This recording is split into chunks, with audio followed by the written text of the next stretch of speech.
Hey, before the video starts, I want to say thank you to Storyblocks, who is the sponsor of today's video. You're gonna see a ton of Storyblocks footage in this video because I use Storyblocks footage in all of my videos. With a subscription to Storyblocks, you can download unlimited clips that are like high res and beautiful and royalty free for commercial and personal use.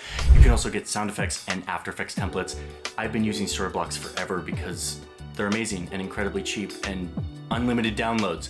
Recently, Storyblocks hired 6 LGBTQIA+ directors, creators, and filmmakers to build new footage collections for their library so that these communities can be authentically represented in stock footage, something that they traditionally have not been. They're also doing this for other underrepresented communities like Black, Indigenous, and people of color.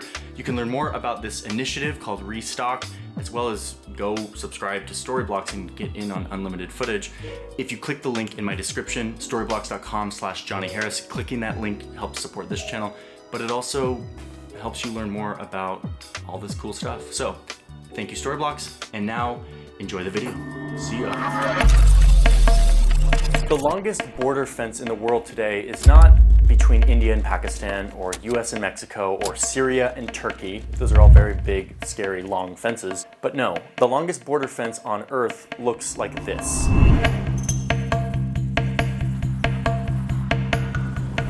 It's 5,600 kilometers long.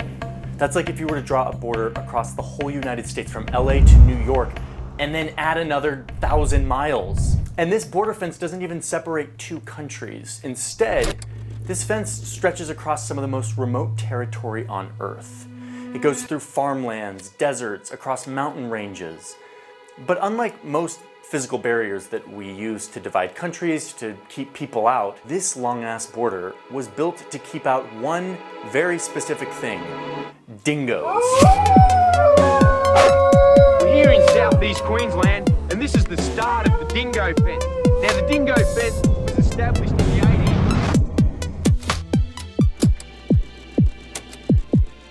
Okay, can we just say something right up front? Do we all agree that Australia is pretty wild and like a pretty unique place?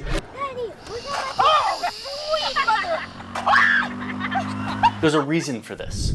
Back when all of this was happening, all of these continents were still attached to one another. But down here, Australia jumped the gun on the whole breaking apart thing, and it broke off from all the other land way earlier than the others.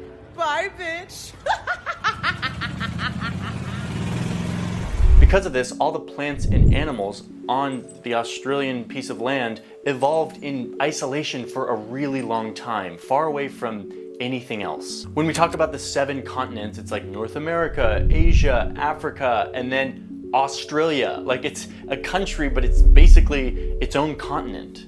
This isolation resulted in around 90% of the wildlife in Australia being wholly unique to the continent. It doesn't exist anywhere else. And it stayed this way for a very long time until, of course, these guys showed up.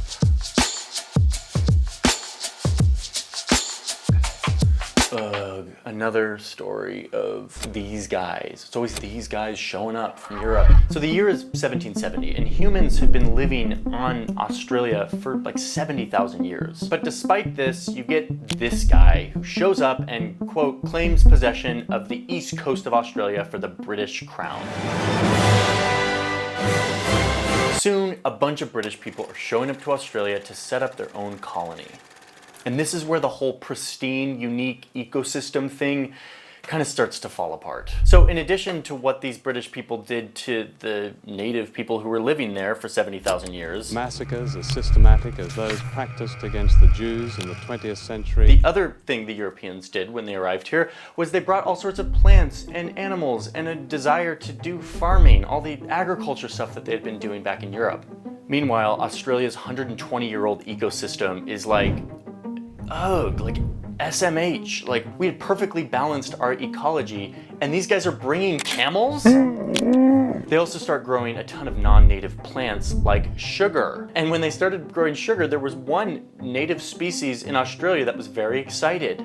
That native species looked like this. It's a greyback beetle who was stoked about the fact that these British people were growing sugarcane. So they just started to feast on all these sugar farms. So now the Europeans, now independent Australians, instead of being like, hey, maybe we shouldn't grow sugar here because every time we grow it, it gets infested by these beetles. Instead, they're like, let's go to Hawaii and get a bunch of frogs. The idea is that the frogs would eat the beetles and then the beetles would go away, right? But no, the frogs, or the cane toads specifically, had no natural predator in Australia. So they just exploded in their numbers and they became a pest in and of themselves. Hey, look! Those frogs are eating all our crops! Okay, one more example here that I have to tell you about before I get back to the border fence.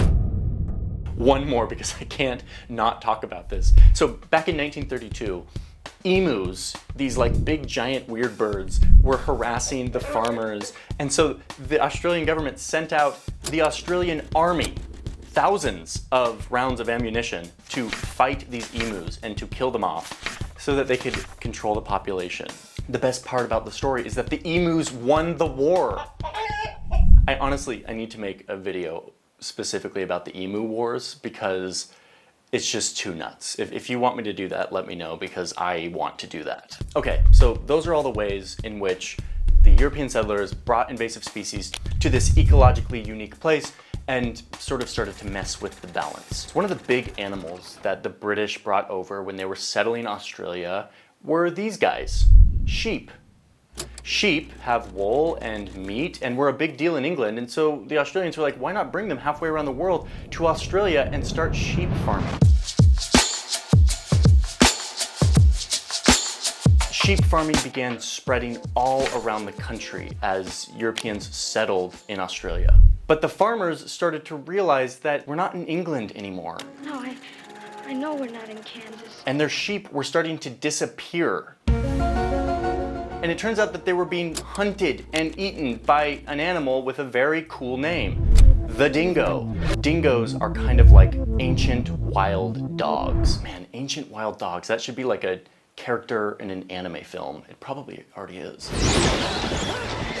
Dingoes like to eat kangaroos, and in doing so, as per how ecology and natural food systems work, eating the kangaroos keeps the kangaroo population at bay. And this is very important so that we can avoid this happening too often. He's getting mad that I'm trying to pet him. Okay, yeah, I'm done. I'm videotaping. No, I'm kidding. That's actually not the reason why it's important. It's important to keep the kangaroo population at bay because kangaroos eat vegetation and plants. And if they grow too large as a population, they'll eat all the plants, they'll mess with the food systems for other herbivores and the erosion and the soil content, etc., etc. The whole ecosystem relies on this balance of predator and prey. We are all connected in the great circle of life. So the dingoes are important. But the Europeans didn't like the dingoes because they were showing up to the farms and eating their succulent lamb chops. This became a big problem, and eventually the farmers are like, how am I supposed to raise my livestock here in this wild country with these dingoes running around eating my sheep? Meanwhile, Australia's 120 million year old ecosystem is like, deal with it, Liam, the sheep farmer. We've been crafting this wild ecosystem for a really long time, and we're not going to change it just so that you can have your lamb chops. And Liam, the sheep farmer's like, hold my beer. Oh, excuse me. Hold my beer. I try not to do accents because it's kind of cliche, and I can't do accents very well, but I just love the way Australians say beer. There it is. And thus begins another round of let's outsmart nature. So anyway, they start planning a fence. What if we cut off a giant swath of this country so that all of the dingoes stay on that side of the fence and all the sheep farmers could stay on this side of the fence? So they built the fence. It took them 8 years to construct this massive fence, the longest on Earth. And it worked. After they completed this fence, sheep deaths plummeted. And so now the farmers are very happy, and the Australian government is very happy because the farmers are happy. Meanwhile, Australia's 120 million year old ecosystem is not so happy. Not happy, Dan! Okay, so remember the kangaroos? He's getting mad that I'm trying to pet him. Yeah, so on this side of the fence, there's now no dingoes, which means no one to eat the kangaroos. So the population of kangaroos skyrockets. They start eating all of the grass and vegetation. This overgrazing has left little food for the smaller plant-eating animals whose population is now declining. And now it's also messed with the natural nutrient cycle of the soil. So now stuff doesn't grow as well in all of these soils. This change in vegetation made it easier for wind to pick up sand and create these giant dunes, which then served as like a wall to redirect the wind patterns, which changes like the weather patterns, etc., etc., etc. You build one fence to protect sheep, and you trigger a ripple effect that throws off a balance in nature that had been literally hundreds of millions of years in the making. But to the humans, it is very worth it because the Australian sheep industry is worth $6.6 billion. The reason I'm making this video, the reason I'm fascinated with this fence, isn't just because it's so long. Yes, I like borders and lines and maps, but I also see that this fence represents an overt symbol of this very European, Western, human-centric notion of humans controlling nature. We can engineer our way out of anything. The Western world has helped create this global culture that says that we, the humans, can do whatever we need to serve our needs, whether it's food or shelter or wool. And in the process, we can ignore the needs of every other organism that shares the environment with us. And what we are seeing is that there's a cost to this. Over 1 million different species are set to be extinct in coming decades because of our activity, because we like to build fences to protect our sheep.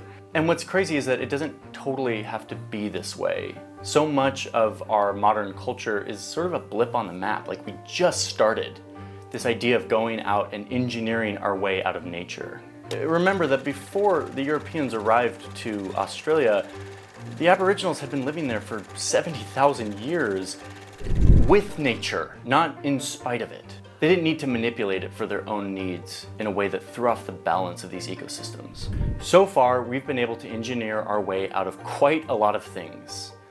But this experiment of breaking away from natural systems is brand new, and we have no idea how much longer the natural world will tolerate it before it really bites back against the humans and puts us in our place.